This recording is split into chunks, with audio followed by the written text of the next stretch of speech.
Charles-Xavier Boilard est l'un des 3 ex-entraîneurs de l'équipe féminine de basketball de l'école secondaire Saint-Laurent à avoir été arrêté en février 2022 pour des crimes sexuels. C'est ce matin que le juge Éric de Champlain procédait à la lecture plutôt étoffée de sa sentence.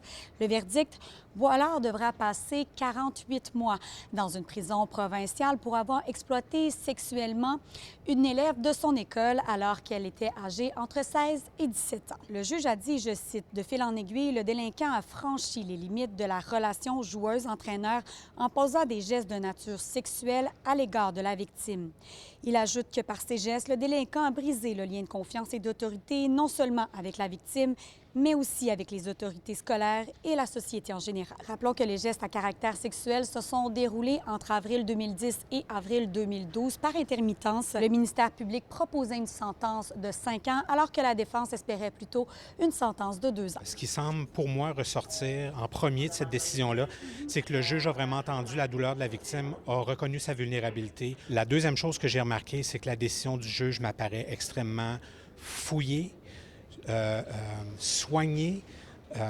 recherché et le fruit d'un travail qui a été longuement réfléchi. C'est une décision qui est étoffée, un sujet qui est sérieux, un sujet de société.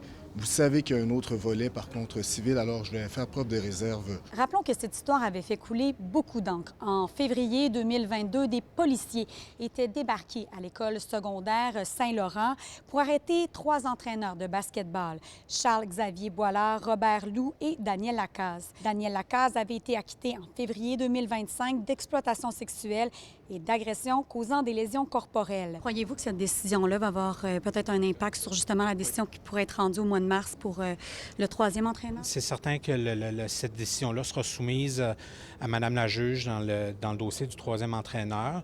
Il y a beaucoup de choses, cependant, qui sont différentes. Les peines doivent être taillées sur mesure à la personne délinquante. L'identité de la victime, aujourd'hui âgée de 31 ans, est connue du grand public.